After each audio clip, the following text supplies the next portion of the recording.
Mrs. Zhang despised me my entire life. She resented that a hick like me could become a governor's wife alongside her son. She hated that though her son was filial, he refused to divorce me and remarry as she demanded. And she loathed my lifelong infertility, leaving the Zhou family without an heir. After her rebirth, she wasted no time in breaking off our engagement to crush her son's hopes. She schemed to marry me off to the village's crippled scholar. She waited to see me destitute and miserable. Instead, she witnessed me bestowed with a royal title and a house full of children, while her son never left that backwater village again. The Zhou family sent their proposal gifts. I sat quietly on the bed, face calm but heart in turmoil. Originally, I should have died, perished at 37. The county had endured 7 straight days of torrential rain, and my husband, as governor, was constantly overwhelmed.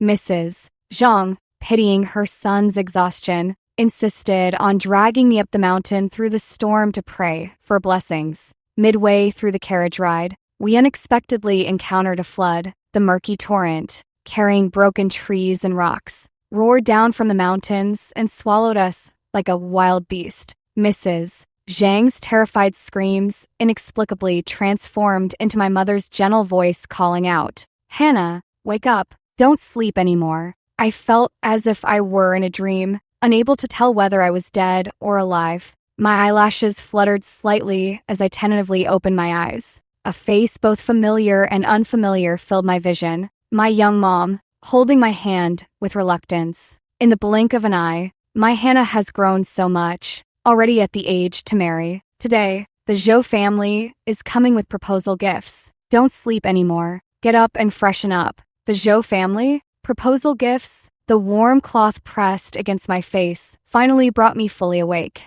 I couldn't tell if this was my fortune or misfortune. I had been reborn at the age of 17, recalling my past life. I clenched the cloth tightly in my hand. Must I endure such a long and tedious life all over again? Everyone said I was the luckiest girl in all the neighboring villages. After I married Zhou Wenyuan, it was as if he had suddenly awakened to his potential. He passed the imperial exams to become a scholar in 3 years and a provincial scholar in 6. At the age of 27, he was appointed as the mayor of a prosperous region in Jiangnan. Just like that, I transformed from a peasant girl into the mayor's wife. Yet, during those enviable years, I was far from happy. Mrs. Zhang never liked me. She had raised Zhou Wenyuan alone as a widow, doting on him as if he were the apple of her eye. In her mind, her son was a celestial scholar descended from the heavens, destined to marry a princess. Our Wenyuan is truly unfortunate, a dignified mayor, yet his lawful wife is an illiterate village girl. I'm too ashamed to attend social gatherings. Those governors' wives, aren't they all daughters of noble families? So she found every possible way to torment me. In 18 years of marriage, I never once shared a meal at the same table with Zhou Wenyuan. Back in the village, every time I finished cooking, Mrs. Zhang would order me to do other chores, chopping pig feed, feeding chickens, sweeping floors, chopping firewood, fetching water. There was always endless work at home. By the time I returned to the kitchen, drenched in sweat, only a cold steam bun and half a plate of pickles remained. After my husband became an official, Mrs. Zhang said it was the custom of noble families for the daughter-in-law to stand and serve the mother-in-law during meals. I still ate leftovers, though the dishes were slightly better than in the village. When we were poor, my husband would bury himself in his studies right after meals. He never paid any attention to household matters, keeping his nose solely in his books. The house had only 3 rooms in total. One served as the main hall, one belonged to Mrs. Zhang, and the other was my husband's. But Mrs. Zhang wouldn't let me share a room with him, fearing I'd disturb his studies. She even scheduled our time together in bed, twice a month, no more, no less. In her own room, she fashioned a crude little bed, using a door plank and 2 long benches. On that creaky door plank bed, I slept for 9 long years. Over those 9 years, I lost count of how many times I got up at night to fetch her water, empty her chamber pot, massage her legs, and rub her shoulders. In winter, She'd complain of the cold and demand I heat the bed, only to wake me at midnight to put it out, saying it was too hot. In summer, she'd have me sit by her side, waving a bamboo fan to keep the mosquitoes away. One wave of the fan would last the entire night. Even after following my husband to Jiangnan, I still slept in Mrs. Zhang's room. She refused to let maids or servants attend to her, claiming they were too rough. Only I was careful enough. From the day I married Zhou Wenyuan, I never had a full night's sleep. After Zhou Wenyuan became an official, he took 2 mistresses and 3 servant concubines. The mistresses bickered and vied for his attention, leaving him too stretched to spare any time for me. Ah, Auntie Shun, wonderful news. Wonderful news. Amid the neighbors' congratulations, Uncle Zhou led his men into our courtyard, carrying 2 loads of dowry. I let my hand drop limply and closed my eyes in resignation. So be it. If I didn't marry Zhou Wenyuan, what better life could I hope for? For a village girl, having a husband who doesn't beat or scold his wife is already the greatest luck. As for labor, who doesn't work after marriage? Who doesn't endure their mother-in-law's temper? Only after becoming the mayor's wife did I learn that even wealthy girls don't live as glamorous a life as they appear. In their youth, they fight with half-sisters to help their mothers win their father's favor. Only with favor can they secure a larger dowry and a better marriage. After marriage, they battle concubines and mothers-in-law. Winning means securing more for their children. Everyone has their own struggles. In this world, it's never easy being a woman. Besides, if we rashly call off the engagement, my parents would likely drown in the villagers' gossip and scorn. So be it. At least I'm familiar with the Zhou family situation. I'll find a way to make life more comfortable for myself. I object to this marriage. A shrill female voice, panting and roaring like a thunderclap, exploded across the courtyard. That voice, Mrs. Zhang. I stood up in shock and rushed to the door in 3 quick strides. There, in the courtyard, stood Mrs. Zhang. She wore a dark blue long coat, her figure gaunt, her face pale. Despite the bitter cold, steam rose from her forehead. Clearly, she had sprinted all the way here. Teach this marriage. I won't allow it. Mrs. Zhang braced one hand against the doorframe. The other pressed her chest. Before she could even catch her breath, she was determined to publicly renounce the engagement. I refuse to let Hannah marry my son. This marriage is off. My mother was known throughout the village for her gentle temper, but even she couldn't help darkening her expression now. Mrs. Zhang, what do you mean by this? Elder Zhou also frowned. Niece-in-law, breaking off an engagement is no joking matter. You must explain this clearly. Don't let a failed marriage turn into lasting enmity. Our family lived at one end of the village, while Mrs. Zhang's home was at the other. Everyone in the village knew the Zhou family was coming today with the proposal gifts. Her frantic dash toward our house had already drawn the attention of others. Now, a crowd of onlookers packed the doorway, completely blocking our courtyard gate. The matchmaker stepped forward to take Mrs. Zhang's hand, desperately signaling to her. Mrs. Zhou, what's all this commotion about? We've already completed the betrothal gifts, name inquiries, and divination rites. The children's birth charts were matched too. Master Wang from the west side of town said Hannah has the fortune of a lucky wife. Such a fine girl, pretty and hardworking. What more could you possibly want? According to our village's custom, if the man breaks off the engagement, the woman's family doesn't need to return the dowry. She turned her head and quickly glanced at the 2 loads of dowry placed in the courtyard. This dowry cost you a full 15 taels of silver. Hearing this,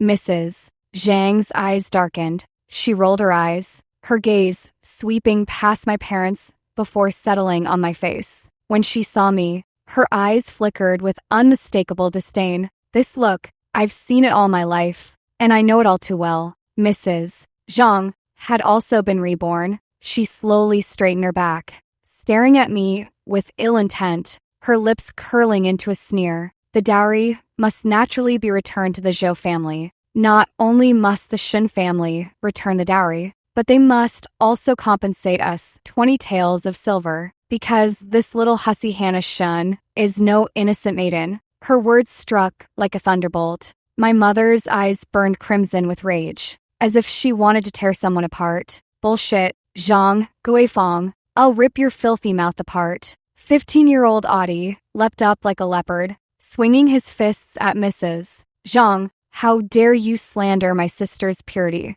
I'll beat you to death. You vile woman. Father grabbed him by the waist, veins bulging on his forehead. After taking a deep breath, he turned to look at Uncle Zhou. Uncle, this matter needs to be clarified. Otherwise, our Shin family won't be so easily bullied. His words immediately drew a chorus of agreement. The Peach Blossom Village where we lived was a large settlement. There were 300 to 400 households in the village, half surnamed Shun and half surnamed Shun. Every family was connected by blood or marriage. Several of my aunties stood with hands on hips, spitting fury, itching to join mother in tearing Mrs. Zhang's mouth apart. Zhang, Guifeng, what kind of filth are you spewing when you open your mouth? Our Hannah is known throughout 10 villages as a good girl. She never even chats much with the village boys. Exactly. Do you think our Shin family has no one left? How dare you ruin our Shin girl's reputation?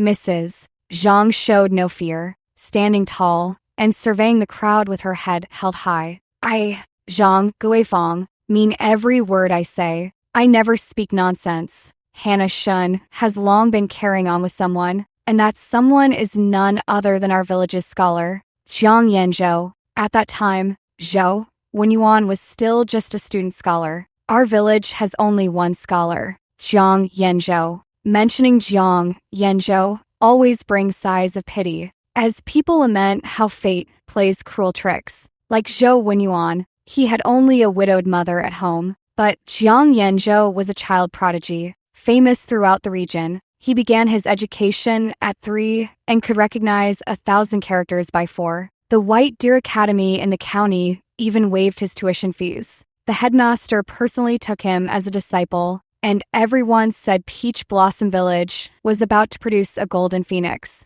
Sadly, the golden phoenix had just spread its wings, but hadn't yet taken flight when its wings were clipped. At 13, Jiang Yanzhou passed the scholar exam and even earned the title of top scholar. That same year, his mother fell ill, and he went into the mountains to gather herbs. But he was accidentally bitten by a viper, right on the tendon of his foot. The county magistrate summoned the best physician in town to treat him. The physician said the tendon was damaged beyond repair. The brilliant young prodigy had thus become a gimp, and the imperial decree stated that those with physical disabilities were barred from taking the imperial exams. Jiang Yanzhou's path to success was abruptly severed. After his leg healed, the villagers were shocked to see Scholar Jiang working the fields. Just like the other illiterate hicks, he plowed, weeded, and tended to crops. Due to his limp, his work was slow and poor, not even matching that of the village children. Jiang Yanzhou was like a shooting star streaking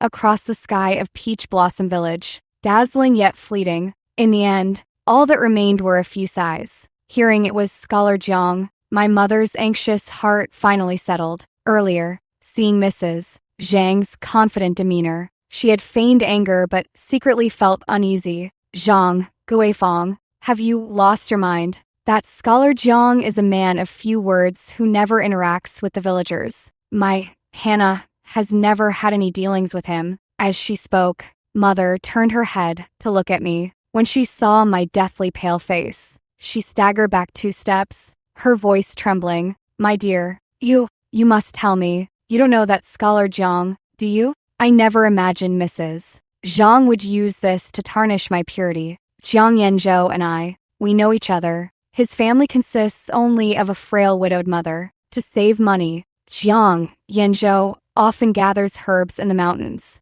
If I recall correctly, it happened last month. It had just rained that day. I went into the hills to pick mushrooms and happened upon Jiang Yanzhou, who had accidentally fallen into the lake. As a child, I was playful and learned to swim from my father. We're from the same village. How could I stand by and watch him drown? At the time, dawn had barely broken. After pulling Jiang Yanzhou from the lake, I carried him all the way back to his home. Jiang Yanzhou said nothing more about it at the time. Later, when he heard Zhou Wenyuan lacked funds for the imperial exams in the capital, he secretly slipped me 50 taels of silver at the Zhou family home. Mrs. Zhang discovered the money, and in my youthful naivety, I confessed the whole story. Little did I expect this would earn me a prolonged scolding from her. She berated me for lacking wifely virtue, called me a loose woman, and made me kneel at home for 3 full days as punishment. Even Zhou Wenyuan gave me the cold shoulder for a long time afterward. As for the silver, Mrs. Zhang refused to return it to Jiang Yanzhou. She claimed that since I'd met Jiang Yanzhou in secret, he must have touched me improperly. Having molested a Zhou family daughter-in-law, he naturally owed compensation. That little hussy Hannah sneaked into the Jiang residence behind Jiang Yanzhou's back and stayed inside for a full half-hour before emerging. I saw it with my own eyes. When Hannah came out, she was drenched, her clothes clinging to her body. Ugh, downright indecent. Once that gimp Jiang had touched and embraced her, she was no longer an innocent maiden. Our Zhou family doesn't pick up the gimp's cast-off slippers. The courtyard was deathly silent. My mother opened her mouth, her voice hoarse and dry. "You're lying. My Hannah would never do such a thing." Seeing my mother weaken, Mrs. Zhang grew even more smug. "Pah!" She spat in disgust, shooting me a disdainful glare. A man and woman pressed together back to back, all that way. No matter how you spin it, your daughter has lost her purity. I've heard people say that saving a drowning person requires mouth-to-mouth breathing.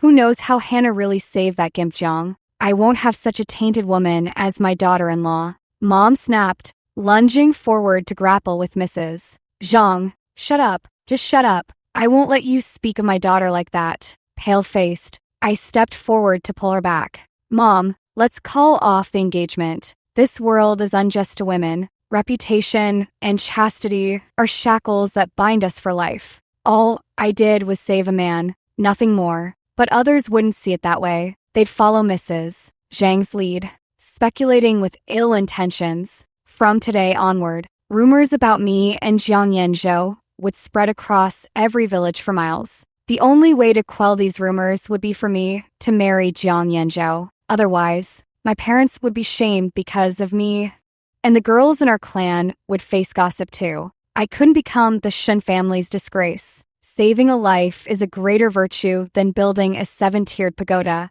Hannah meant well, Mrs. Zhang. Now that the engagement's off, you'd better stop your wild accusations. If I hear you spreading nonsense that tarnishes the Shen family's name, you'll answer to me, the village chief. Also a Shen, naturally sided with our family. Thanks to his insistence, Mrs. Zhang got no compensation. We returned the dowry, unchanged. And Zhou Wenyuan and I each took back our promise rings. Looking at Zhou Wenyuan's tightly pressed lips, my heart ached with throbbing pain. This man before me had been my husband for a lifetime. After being betrothed at 15, I never once considered marrying another man. I served him diligently all my life. I loved him, resented him, but never thought of leaving him. After today, we will become strangers. I must now spend my life with a man I've barely met. At home, obey your father. Married, obey your husband. Parents' orders,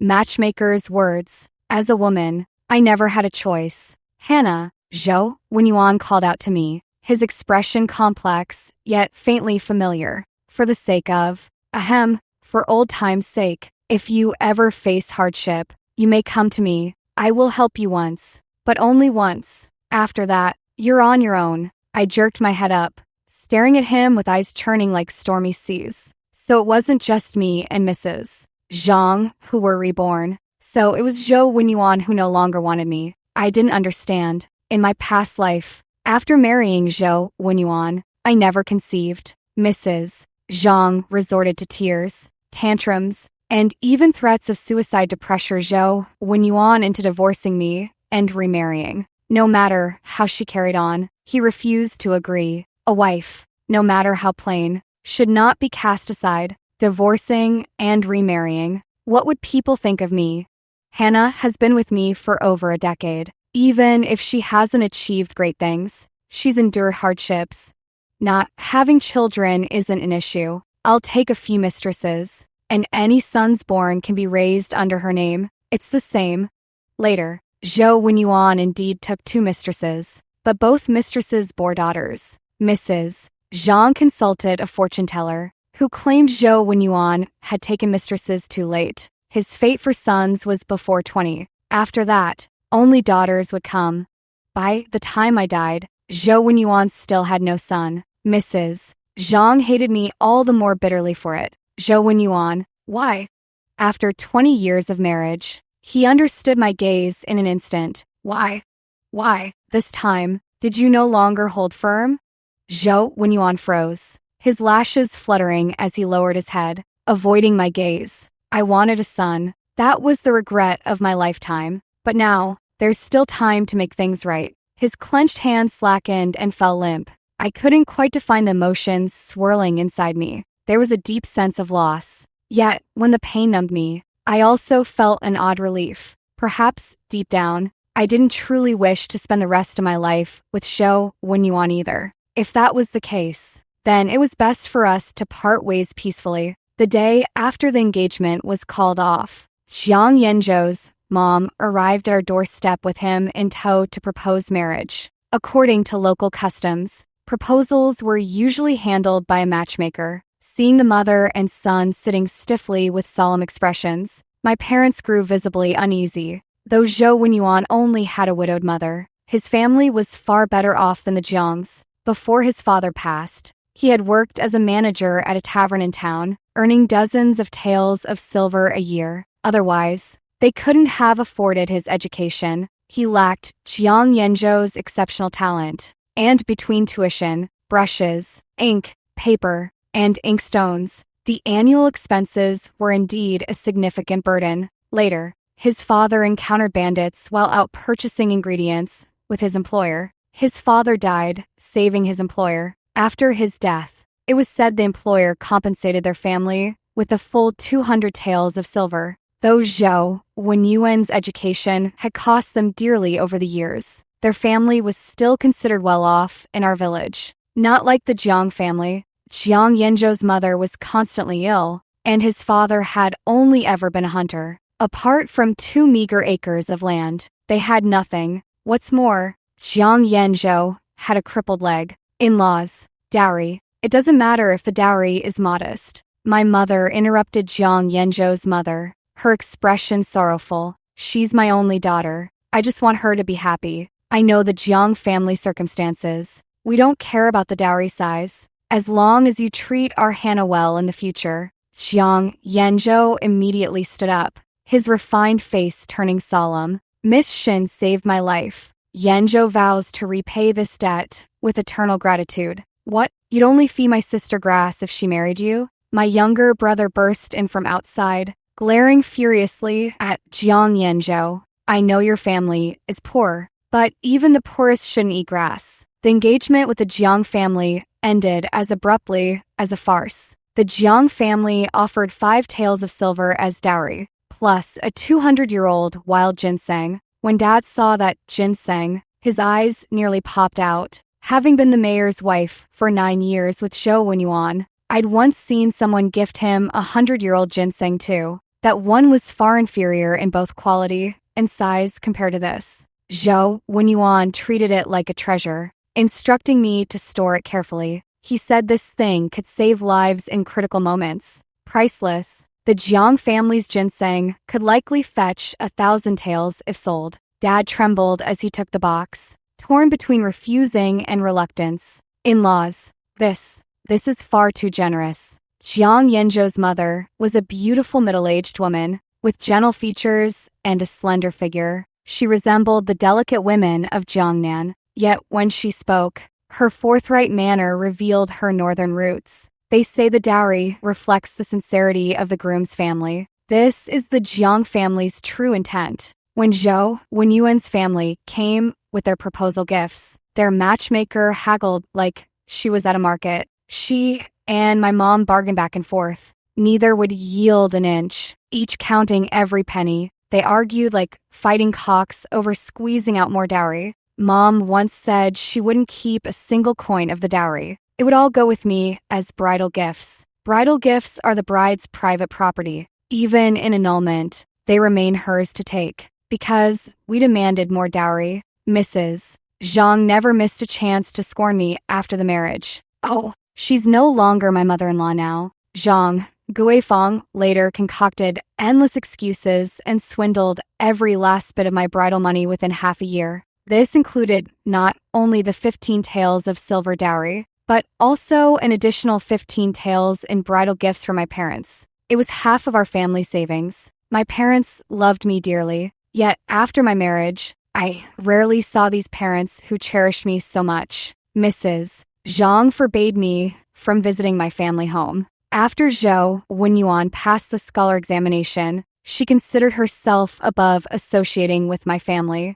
I was only allowed to visit once a year, and each visit couldn't last more than 2 hours. After marriage, Zhou Wenyuan needed to study, and Mrs. Zhang claimed poor health. The 10 acres of the Zhou family's land were all farmed by me alone. My parents and younger brother pitted me and would come help during busy farming seasons. Later, when my brother married, his wife often complained about this. Because of this, my sister-in-law didn't get along well with Mom. I once overheard her complaining behind our backs. Some scholar's wife she is. Pa just comes to mooch off our family.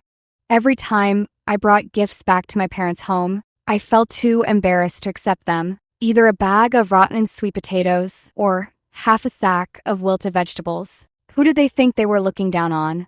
All year round, they'd give my family just 2 measly vegetable leaves. Yet they had the nerve to come to our house to feast on chicken and duck, even ordering my husband and Mrs. Zhang to work at their place. Having such a sister-in-law, I must have been cursed for 8 lifetimes. After hearing this, I was so ashamed I couldn't lift my head. From then on, I stopped visiting even once a year. Going back would only make things harder for my dad and Mom. My sister-in-law wasn't wrong. The fault was mine. I was useless. My lowly status in the Zhang household dragging my parents down with me. Later, when I followed Zhou Wenyuan to Jiangnan, I didn't see my parents for many more years. Mrs. Zhang kept me under strict control, even making me wait outside when she used the outhouse. I scraped together every means possible to save a few taels of silver, sending it back to my parents through a messenger. I never found out if Dad and Mom ever received it. Snap! The crackle of the lamp wick jerked me back from my memories. Jiang Yanzhou pushed the door open, carrying a bowl of steaming hot noodles. On top lay 2 eggs fried pitch black. Hungry all day, weren't you? I stared at the bowl in surprise, feeling both amused and touched. On the night I married Zhou Wenyuan, he never once asked if I was hungry. But how did these eggs end up so burnt? Noticing my fixed gaze on the eggs, Jiang Yanzhou twitched his lips, his usually cool expression tinged with embarrassment. I made this. My cooking skills aren't great. Still, it's much better than my mother's. Now, I was genuinely shocked. Jiang Yanzhou can cook? Zhou Wenyuan never set foot in the kitchen his entire life. I still remember one time when Mrs. Zhang and I ate something bad and suffered stomachaches all night. Even then, it was me who gritted my teeth and dragged myself out of bed to cook for Zhou Wenyuan. In Peach Blossom Village, men simply don't cook. Jiang Yanzhou, he's truly peculiar. For some reason, watching Jiang Yanzhou like this, I suddenly felt a surge of anticipation for married life. Perhaps marrying Jiang Yanzhou would be more comfortable than marrying Zhou Wenyuan. Holding on to hope, I lowered my head and took a big slurp of noodles. Cough, cough, cough.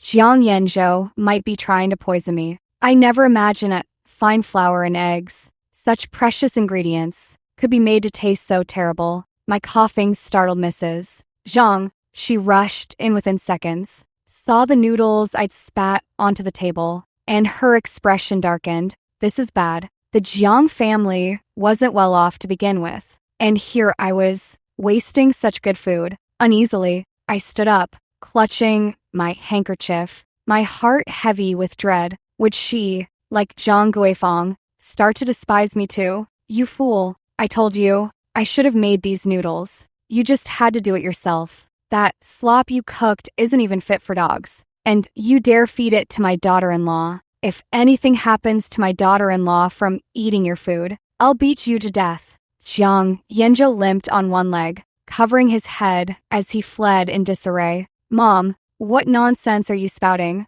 Your cooking is so bad even dogs wouldn't eat it. Last time we fed it to the pigs, even they refused to touch it. Have you forgotten? Where on earth do you get the confidence to think your cooking is better than mine?" "Mrs." Zhang raised both hands, striking a bizarre pose. "How dare you talk back to your mother? You ungrateful wretch. Today, I shall uphold justice by eliminating my own kin. Mountain toppling, wave crushing. Take this, you little brat." I stared dumbfounded at the scene before me, hardly believing my eyes. This is the legendary frail and sickly widow of the village, and Jiang Yanzhou. They say he's aloof and arrogant, a peerless genius who looks down on everyone. This, who am I? Where am I? But even more unbelievable things were yet to come. After drinking the ceremonial wine with me, Jiang Yanzhou grabbed his bedding and said he was going to sleep in the east wing. Was he really so unwilling to even share the wedding chamber with me? Seeing my pale face, Jiang Yanzhou quickly waved his hands in explanation. "My mother said it would be disrespectful to share a bed with you before you're willing. Let's take our time to build affection first. When you're ready, then we can consummate the marriage." I understood every word he said, yet strung together, they left me utterly bewildered. Respect? A husband needs to respect his wife's wishes regarding sharing a bed? Truly unheard of. Mrs. Zhang seemed to have been eavesdropping by the door. Seeing my stunned expression, she hurried in to explain. "Hannah, don't be afraid. Rest assured, you were properly wed into our Jiang family with all due ceremony. You're also this brat's savior. We'd never dream of rejecting you. Getting pregnant too young, before a woman's body is fully developed, brings great suffering during childbirth. You're only 17 by nominal age, and with your birthday in December, by my calculation, you're just 15 in actual years. My son must not take advantage of a minor." A minor? Though I didn't fully grasp some of the words, I roughly understood Mrs. Zhang's meaning. She was worried that consummating the marriage too early would harm my health. Could there truly be such a mother-in-law in this world? After patiently explaining, Mrs. Zhang finally relaxed when she saw I'd understood. She took my hand and spoke sincerely. "Hannah, you're not just Scholar Zhang's wife. You're our Jiang family's benefactor. Whatever you need, just ask." Her expression held no pretense. Remembering my arduous life in the Zhou family, I tentatively spoke. "Then, may I make 2 requests? Wake at sunrise each day, 3 steamed buns per meal. At the Zhou family, I had to rise before dawn daily. It was bearable as I grew older, but in my youth, when sleep was most needed, every day, I was so exhausted I could barely keep my eyes open. Once, while washing clothes by the river, I dozed off and fell right in. Rumors spread in the village that I couldn't endure Mrs. Zhang's abuse and was trying to kill myself. The hour of Mao gives 2 more hours than the hour of Yin, enough for a full night's rest, working all day long, yet having to scrimp and save to fund Zhou Wenyuan's education. Mrs. Zhang decreed I could only have 1 cornbread per meal, 1 in the morning, 1 at night. The rest was just a few bites of pickled vegetables. Meat and eggs were out of the question. It wasn't until Zhou Wenyuan became an official that I could eat the leftover meat dishes for Mrs. Zhang's meals. Since my current mother-in-law said I can make demands of the Jiang family, surely these 2 requests aren't too much. When I finished speaking, her face darkened. Her eyes widened as she glared at me, teeth clenched. "Wake at the hour of Mao, and only 3 cornbreads per meal?" I gripped my sleeves, hesitated, then nodded firmly. I spent a lifetime yielding and retreating, given a second chance. I refused to live so meekly again. Mrs. Zhang looked resentful, while Jiang Yanzhou watched me with an amused smirk. He tugged at Mrs. Zhang's sleeve and made the promise on her behalf. "None of this will be a problem." Mrs. Zhang still wanted to argue, but Jiang Yanzhou nudged her out of the room. "It's late. Mother, you should rest early." I need to sleep too. I have to rise early tomorrow. After they left, I lay in the warm bedding, unable to fall asleep. The quilt was thick cotton, carrying the comforting scent of sun-dried warmth. Such fine bedding. I only had the chance to use it after Jiang Wenyan became an official. Jiang Yanzhou spoke up for me willingly. That alone made him 100 times better than Zhou Wenyuan. And then there was that aged ginseng their family offered. In the darkness, I widened my eyes, studying the spacious, comfortable guest room by moonlight. The Jiang family gave me their best room to stay in. The resentment and bitterness of being abandoned by Zhou Wenyuan gradually faded from my heart, replaced instead by a sense of relief. It seems the Jiang family isn't as poor as rumors suggested. As long as I work hard and put in more effort, I won't have to worry about making ends meet. Filled with hope for the future, I finally drifted into a deep sleep. I was awakened by the crowing of roosters from the neighboring yard. Judging by the light, it must be around 5:15 in the morning. Oh no, I overslept. I quickly changed clothes and got up, only to find Mrs. Zhang already standing in the courtyard. She leaned casually against the wall, her face full of reproach as soon as she saw me emerge. She was displeased that I'd woken up late. I stepped forward, took the broom without a word, and immediately started working. This was all part of my past experience. Whenever Mrs. Zhang scolded me, I had to work. It was the only way her anger would subside faster. But this time, Mrs. Zhang didn't scold me. She just followed me wherever I went. I swept the floor, and she picked up a broom too, dirtying the clean ground I had just swept. I wiped the tables, and she followed behind with a basin of water, nearly spilling it all over me. My heart sank. Mrs. Zhang was finding every possible way to make trouble for me. The Jiang family wasn't well off. 3 steamed buns were still too much. When it was time for breakfast later, I just eat 2 buns. After sweeping the yard clean, I went to the kitchen to cook. But when I opened the cupboard, I couldn't find any cornmeal. Mrs. Zhang, where's the flour? Mrs. Zhang looked confused and pointed at the wheat flour in the cupboard. Isn't it right here? The Jiang family actually ate wheat flour.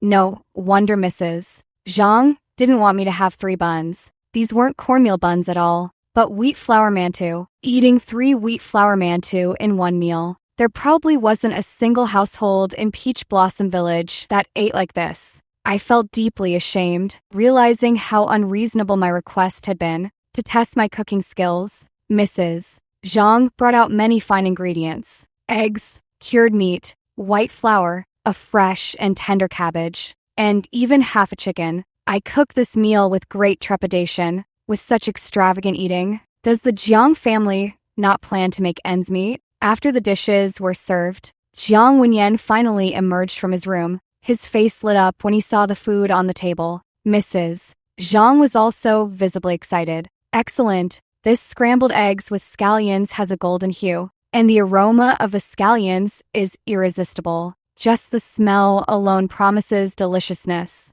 These steamed buns are so white, soft, and fluffy. Ah, they feel like clouds when squeezed. Ahahaha. Finally, we can have a proper meal. I felt a bit proud of myself. I've had a natural talent for cooking since childhood. Even someone as nitpicky as Zhang Guifeng couldn't find fault with my work in the kitchen. Jiang Yanzhou was the first to pick up a bite of the eggs. The moment he tasted it, his dark eyes suddenly sparkled with delight. Mrs. Zhang raised her chopsticks, about to pick up some food, but when she saw me take 3 steamed buns, her shoulders slumped in resignation, and she took 3 as well. She angrily took a huge bite of the bun, then clutched her clothes and started acting crazy. Ah, even the steamed buns are this delicious. I can't take it anymore. Daughter-in-law, please, just let me have a bite of the dishes. Woo-woo-woo. Jiang Yanzhou could no longer hold back, clutching his stomach as he laughed until tears streamed down his face. I was both startled and bewildered, completely unable to understand what madness had seized Mrs. Zhang. She seems a bit off in the head. After Jiang Yanzhou's explanation, I realized I had made a huge misunderstanding. The 2 conditions I had initially proposed, Mrs. Zhang, had mistakenly thought were demands placed on her, demanding that she wake up at dawn every morning and that she eat only 3 cornbread buns per meal. Embarrassed, I twisted my fingers together. Then Mrs. Zhang, why did you follow my routine? I thought you were showing me the ropes, that I'd have to do all these chores every day at dawn. Mrs. Zhang grew angrier as she spoke, taking off her shoe to chase Jiang Yanzhou. You little rascal, you knew this was a misunderstanding all along, didn't you? No wonder you stayed in your room all morning. You were hiding by the window, laughing at me, weren't you? I'll beat you to death. You wretched pup. Life, after marrying into the Jiang family, felt like a dream. Unlike other households, the Jiangs ate 3 full meals a day. Every meal had meat, eggs, and fragrant steamed rice. Even wealthy landlords didn't eat this well. Mrs. Zhang was also fastidious. With no chickens, ducks, or pigs kept at home, there was hardly any work. What shocked me more was that Jiang Yanzhou washed his own clothes, socks, and shoes. All the heavy labor at home was done by him too. As usual, I woke at dawn and spent an hour cleaning until the house was spotless, only to realize with surprise that there was nothing left for me to do. Jiang Yanzhou was practicing calligraphy under the eaves. Seeing my dazed expression, she gave me a gentle smile. Are you tired? If you're tired, go take a nap. We can have lunch later today. There's still half an hour until 7 a.m. You can sleep for another 2 hours. Take a nap. And she asked if I was tired. How could I possibly be tired from such little work? A single day's chores at the Zhou family surpassed a month's labor at the Jiang household. The supposedly melancholic Mrs. Zhang, who was said to gasp for breath after 3 steps, was now full of energy. And Jiang Yanzhou, the crippled man who supposedly wept daily wishing for death, often grinned as if he'd struck gold. Ah, yes, gold. The Jiang family seemed to have endless money. Just yesterday, Jiang Yanzhou gave me 10 taels of silver as my monthly allowance, telling me to ask for more if I ran out. 10 taels. An ordinary farming family of 4 or 5 couldn't spend that much in an entire year. Jiang Yanzhou made me swear to keep everything about the Jiang family a secret. He said that when he was bitten by a viper back then, it was actually done intentionally by someone. That person wanted him dead. That's why he deliberately hid his abilities, pretending to be utterly heartbroken. And Mrs. Zhang's illness had long been cured. Even his leg would gradually recover. I couldn't reveal the true situation of his family, not even to Dad and Mom. I have some business in the county office and don't lack for money. Limping on one foot won't ruin my future. Under the golden sunlight, the osmanthus blossoms in the courtyard bloomed richly against the white walls and black tiles. Jiang Yanzhou sat leisurely on the stone stool, giving me a calm smile. Hannah, do you know what a true genius is? For someone as clever as me, whether missing an arm or a leg, life is as easy as turning over one's hand. Mrs. Zhang lay on the bamboo chair, sunbathing, gritted her teeth, and sat up upon hearing this, then cursed under her breath as she lay back down. No matter how amazing you are, you still have to call me mother. Not jealous. Not jealous at all. I'm not the least bit jealous. I was filled with envy. How can I become smarter? By studying. Jiang Yanzhou sat up straight and looked at me seriously. Take Zhou Wenyuan, the one you were previously engaged to. Though dull by nature, he made up for it with diligence.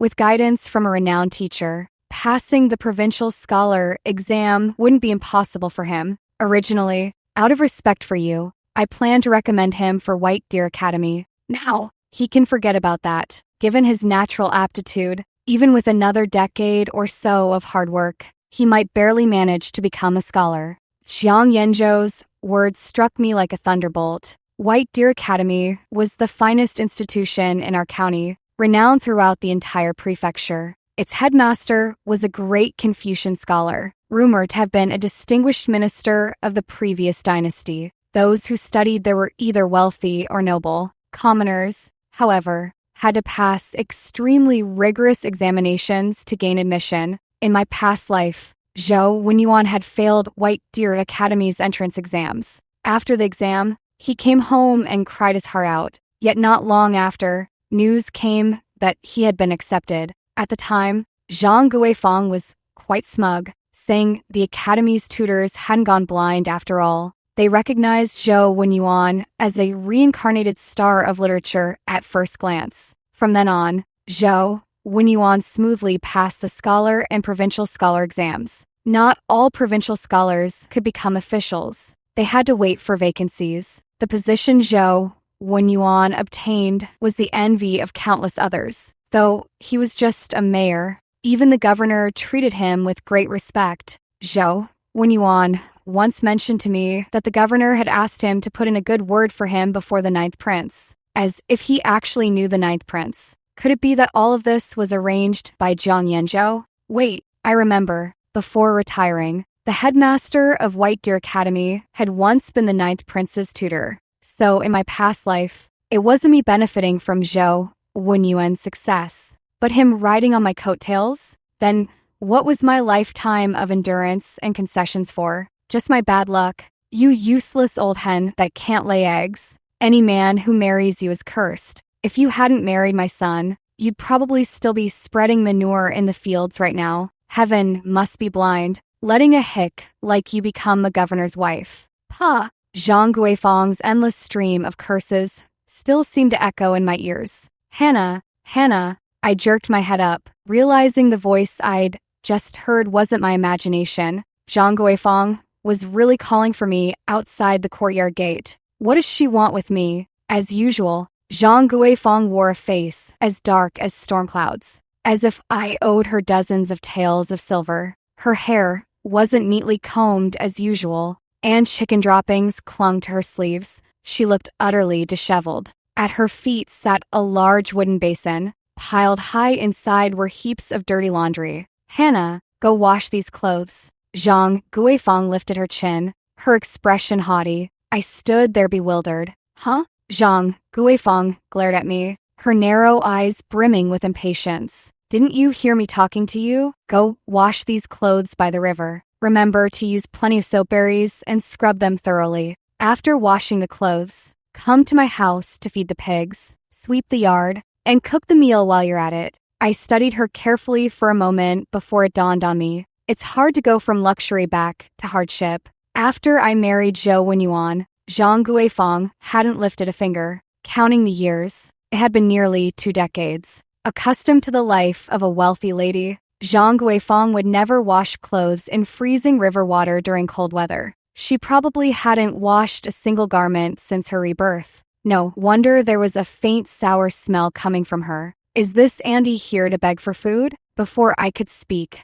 Jiang Yanzhou had already stepped forward with an earthenware bowl. Inside the bowl lay half a leftover steamed bun. He gave Mrs. Zhang a faint smile. These buns were originally meant for the dogs, but since we've crossed paths, consider them yours. Madam, no need for thanks. Uffed, I cover my mouth, unable to stifle a laugh. Mrs. Zhang's face darkened as she pointed at Jiang Yanzhou, her lips trembling, but no words coming out. After years of marriage to Zhou Wenyuan, I'd never seen anyone reduce Mrs. Zhang to such a state. Jiang Yanzhou is truly impressive, outrageous. My mother-in-law stormed over and smacked Jiang Yanzhou's back twice. Child, has all that reading ruined your eyesight? Don't you recognize Mrs. Zhou? After Hannah became engaged to the Zhou family, she often visited to help with their chores. Mrs. Zhou always claimed to treat Hannah like her own daughter. I suppose she's here now to deliver a belated dowry for her daughter. She strode forward, snatched the lone silver hairpin from Mrs. Zhang's head, then curled her lip in disdain. TSK, this hairpin is just silver-plated iron. How shabby. Zhang Guifeng could no longer restrain herself. After taking 2 deep breaths, she strode forward and snatched the hairpin from Mrs. Zhang's hands. Ugh, you jinx. You married the Zhou family's cast-off trash, and yet you dare snatch things from me. Her voice was shrill and piercing, quickly drawing the neighbors' attention. People began opening their doors to watch the commotion. Mrs. Zhang's eyes reddened as she buried her face against Jiang Yanzhou's shoulder, sobbing pitifully. Woo-woo, Auntie Zhou, why are you cursing me for no reason? Jiang Yanzhou held his mother close. His voice choked with emotion. "Mother, I've failed you.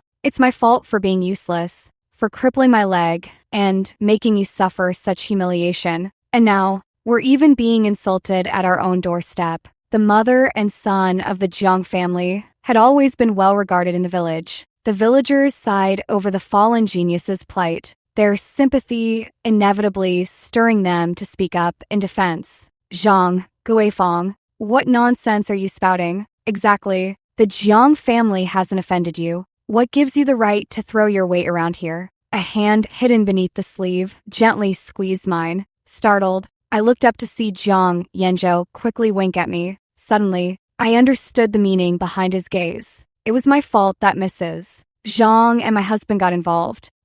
The Zhou family's matron suddenly came to our house and dumped a basin of dirty laundry for me to wash. She even said I should work at her place from now on, feeding pigs, sweeping floors, and cooking. When Mrs. Zhang and my husband refused, she started cursing at us. The crowd stared at the large wooden basin on the ground, stunned by Zhang Guifeng's shamelessness. "Good heavens, Zhang Guifeng, is your face made of layered shoe soles? No wonder I smelled something foul. It wasn't just the clothes, but this woman's rotten conscience." "Pa!" Zhang Guifeng's porcelain-white face flushed crimson with rage, her entire body trembling. "Ugh, you shameless wretch. How dare you slander me? I'll beat you to death. You little hussy." She was used to throwing her weight around, still thinking she was the high and mighty official's wife. Without exchanging more than a few words, she raised her hand and lunged to slap me. My mother pushed through the crowd, rolled up her sleeves, grabbed Mrs. Zhang by the hair, and slapped her twice across the face. "Spare me your nonsense, you shameless old hag. I've put up with you long enough. I only tolerated you before because you were Hannah's future mother-in-law. But now that the engagement's off, you still dare to boss her around. Did you really think our family was easy to bully?" The two of them tumbled into a scuffle. I feigned concern on my face, but inwardly I was cheering. My mom was incredible. Mrs. Zhang didn't stand a chance against her. The villagers watched the spectacle for a while before a few women friendly with my mother stepped in to break it up, though clearly taking her side. In the end, it was all because Mrs. Zhang had made too many enemies over the years. She always thought her son would become the top graduate someday, looking down on everyone in the village. "My son is destined for high office. Working for him is that little wretch's good fortune. You blind hicks. Just wait till my son becomes an official. I'll have every one of you thrown in jail. I'll confiscate your houses and land, making your descendants slaves for generations." At this, the villagers had enough. The fight turned into a brawl. By the time Zhou Wenyuan arrived after hearing the news, Zhang Guifeng was already beaten black and blue, half her hair torn out. Zhou Wenyuan's face was icy as he silently picked up Zhang Guifeng and strode away without a word. Before leaving, he shot Jiang Yanzhou a deep, lingering glare. The shame done to my mother is an unforgivable enmity. One day, I will repay it 100-fold. When that time comes, Brother Jiang, don't blame me for disregarding our shared village ties. Jiang Yanzhou.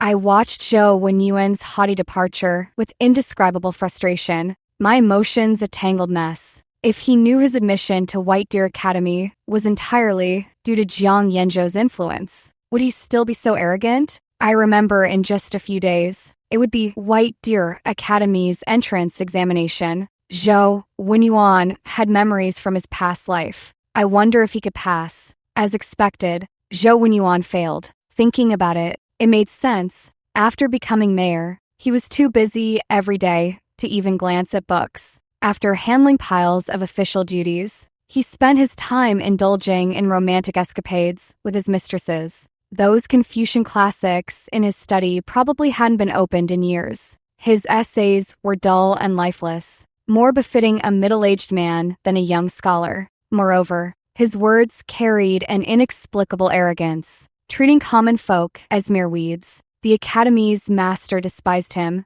calling him vulgar and a disgrace to his heritage. With the master there, he could forget about ever becoming a scholar in this lifetime. Jiang Yanzhou lifted his teacup and gently blew across the surface. The emerald green tea leaves swayed before sinking slowly to the bottom of the white porcelain cup. A sudden flicker of anticipation rose in his heart. Only then did I realize that my feelings for Zhou Wenyuan were more hatred than love, and that faint trace of affection had long vanished after I married Jiang Yanzhou. Though our marriage was unconsummated, Jiang Yanzhou respected me, cared for me, and cherished me. These were things Zhou Wenyuan had never given me. And Mrs. Zhang, so not all mothers-in-law would bully their daughters-in-law like this. It was my misfortune to marry the wrong man, bound by propriety and societal expectations for a lifetime. This time, I would watch Zhou Wenyuan and Zhang Guifeng struggle desperately at the bottom. With their memories of the past life, this suffering would be magnified infinitely. How delightful to anticipate. Zhou Wenyuan failed to enter White Deer Academy, but remained unruffled. According to his past life's memories, he would be exceptionally admitted a few days after the results were posted. When I carried 2 cuts of meat to my parents' home, I ran into him waiting at the village entrance. I walked past him without a glance, but he called out to stop me. I don't like Jiang Yanzhou. You should annul your marriage with him. Me. In my past life, how did I fail to notice he had a screw loose? Seeing I ignored him, Zhou Wenyuan actually stepped forward to grab my hand. Startled, I stumbled backward, my eyes reddening with fury. Once I regained my composure. Society is harsh in its judgments of women. If any villagers saw this, who knows what rumors would spread? Get lost. A good dog doesn't block the path. Zhou Wenyuan froze, his face darkening ominously. Hannah Shun, it's only out of consideration for your past attentiveness that I'm offering you a way out. How dare you take that tone with me? I halted and raised my head, fixing Zhou Wenyuan with a steady gaze. This refined face had once haunted my days and nights, leaving me torn between hatred and longing. Now, it only filled me with revulsion. Zhou Wenyuan, in this life, I only wish to be strangers. If you harass me again, I'll report your misconduct to the village elder. Zhou Wenyuan was stung by my look of disgust, his fury rising as he snarled. Fine, since it's come to this. Don't blame me for being ruthless. Let me make this clear. I won't let Jiang Yanzhou off in the future. Since you refuse an annulment, you can go to hell with him. His answer came in the form of a clump of mud and rocks hurled at him. I bent down, scooped up mud and broken stones, and flung them at him while shouting, "Help! Someone! Assault!" The old me would never have dared to do this. Once rumors spread, it's always the woman who suffers. Even as victims, we'd be branded as promiscuous. People love to ask, out of all the women, why did he target you? As if being assaulted or violated were somehow our fault. I once asked Mrs. Zhang what to do in such situations. She said, to hell with propriety and society's rules.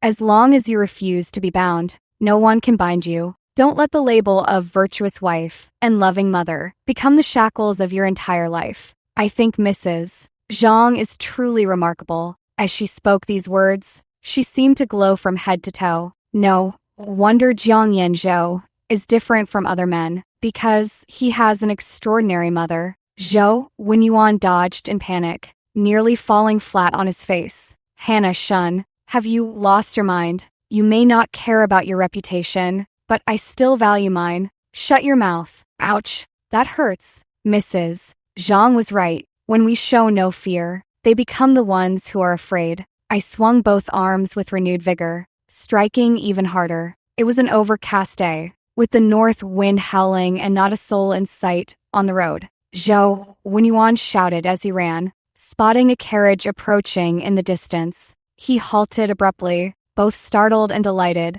That's the carriage from White Deer Academy. Zhou Wenyuan straightened his attire while berating me angrily. Hannah, I must have been blind. Who knew you were such a shrew at heart? Thank heavens the engagement was called off. How could a vulgar woman like you ever be fit to be my wife? When I pass the imperial exams and become a scholar, don't come crying and begging for me. As he spoke, An elderly man with graying hair stepped down from the carriage. The old man wore a simple dark blue robe, modest in attire, but his eyes shone with remarkable brilliance. Zhou Wenyuan was overjoyed, bowing respectfully, with such excitement that his entire body trembled slightly. This humble student greets the academy head. The academy head lifted his eyelids slightly, his gaze sweeping over Zhou's face before settling on me. Might I ask, young lady, if you know where Jiang Yanzhou lives? This is the head of White Deer Academy, a renowned Confucian scholar of our dynasty. Blushing, I bowed with a flutter of excitement. Greetings, master. Jiang Yanzhou is my husband. The academy head paused in surprise, then broke into a radiant smile. Good girl, so you're that rascal's wife. How dare he get married without inviting me to the wedding feast? Today, I've come to beat him up at his own doorstep. The young page standing nearby wiped his sweat. Master, you were far away in the capital city at the time. Brother Zhou sent word 1,000 miles to inform you. The headmaster glared. Every single one of you takes that rascal's side. The affection in his tone made Zhou Wenyuan grind his back teeth in jealousy. He blocked our way in a rage. Headmaster, even if Jiang Yanzhou has talent, he's still just a gimp. I've studied diligently for years. My talent is no less than his. The headmaster did something completely unexpected. He kicked Zhou Wenyuan over and rained down fists the size of clay pots upon him like a storm. You're the gimp.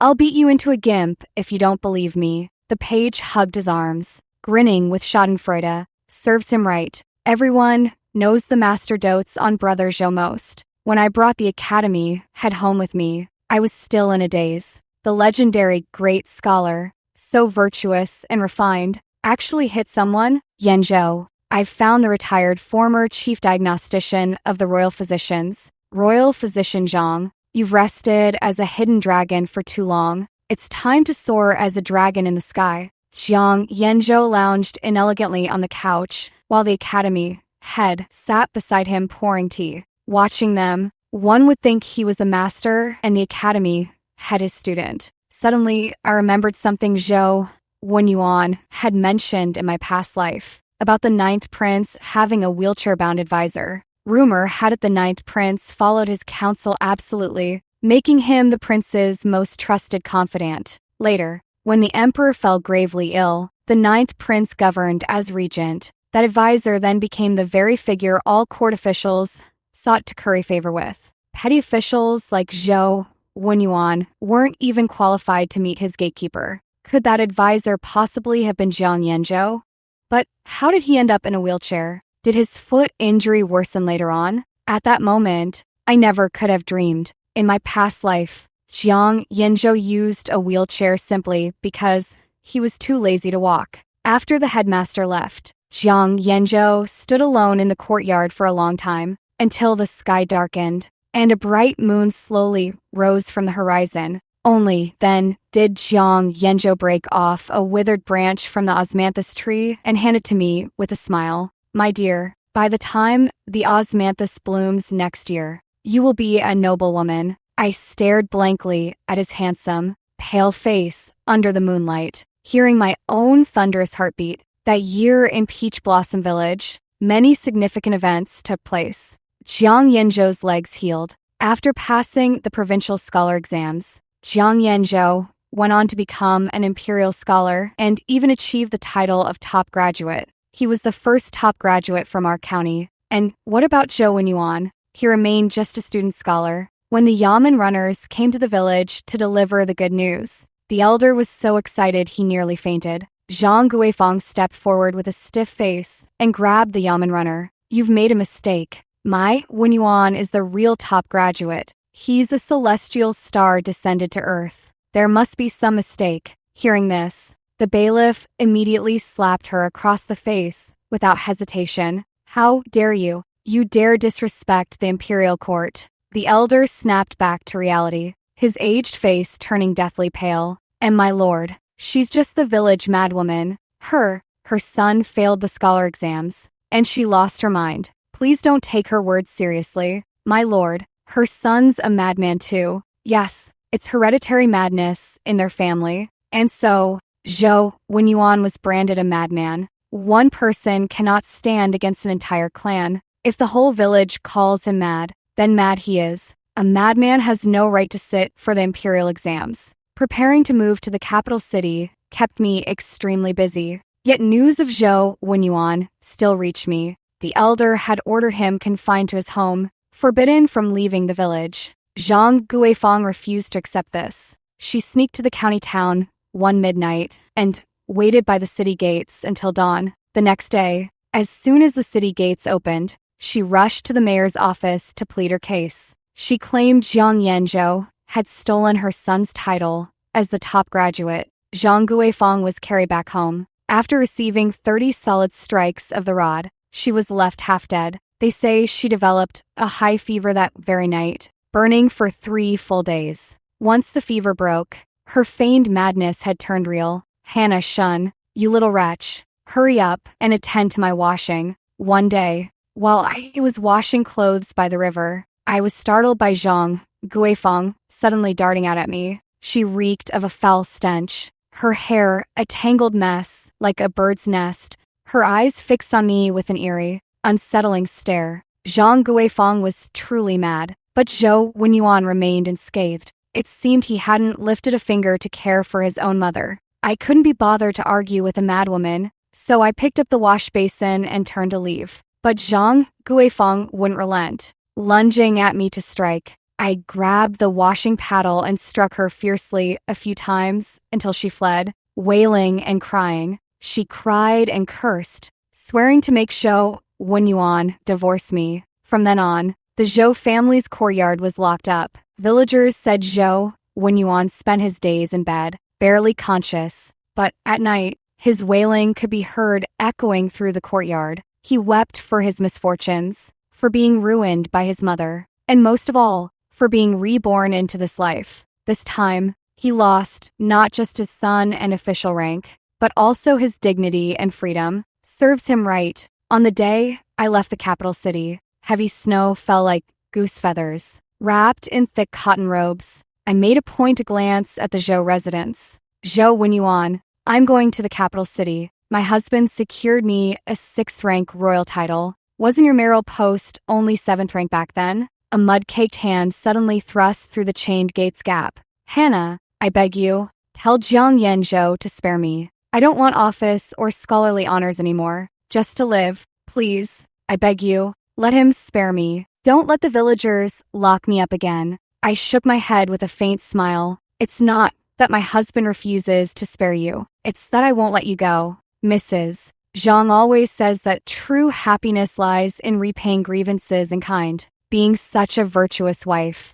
I naturally must heed her words. The howling north wind swallowed Zhou Wenyuan's cries whole. Faint fragments reached us. Regret, despair, wishing for death. Before our carriage had gone far, thick plumes of smoke rose from the village in the distance. Zhou Wenyuan had set his own house ablaze, burning himself and his deranged mother alive. When the villagers rushed to extinguish the flames, he stood amidst the fire, laughing madly. I'm going back. Death will take me back. This time, I'll become the top graduate. Ha ha ha ha. I'll bring glory to my ancestors and father 10 sons. The villagers watched, sighing in pity. Alas, all that studying drove him mad. Is that a book just anyone can read? Without the brains for it, forcing yourself will only drive you mad. Ah, what a pity. The elder stood with a darkened expression, hands clasped behind his back. Bury them in some wasteland. Our clan cannot have a madman. Remove both mother and son from the family records.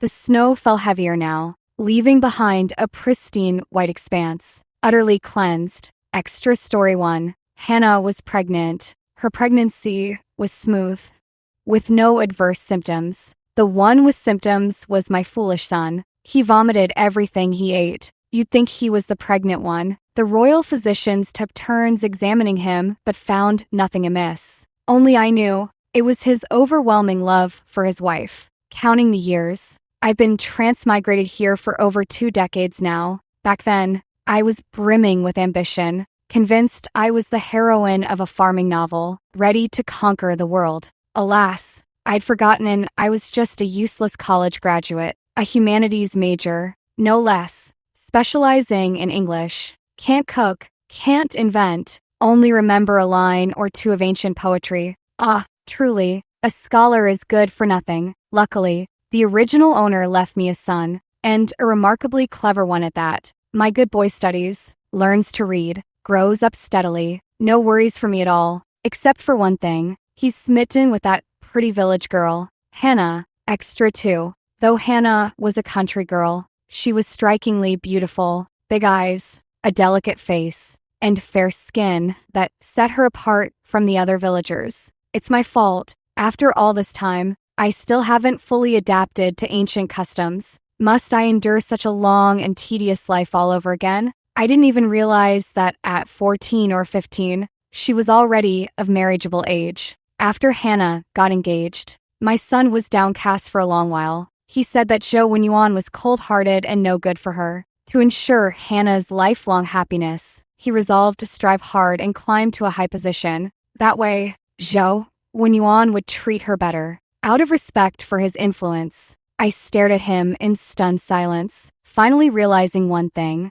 My genius son is a complete disaster when it comes to love. To catch more glimpses of Hannah, my love-struck son claimed I was unwell and needed daily herb-gathering trips into the mountains. All because Hannah loved foraging wild vegetables in the hills. TCH, now that she's engaged, he suddenly springs into action. Where was this enthusiasm earlier? Extra story 3. I'd never seen my son so overjoyed before. He came limping through the door, having lost a shoe in his haste. His beautiful eyes shone brighter than the sun itself. Mother, the Zhou family called off their engagement with the Shuns. Hurry, go propose to her now. He rushed forward and yanked me off my reclining chair. The cucumber slices on my face scattered across the floor. Quick, quick, get all my silver out, and find all the gifts my teacher and senior brothers gave me. Hurry. I smacked the top of his head with my palm. What's the rush? With me here, your daughter-in-law isn't going anywhere.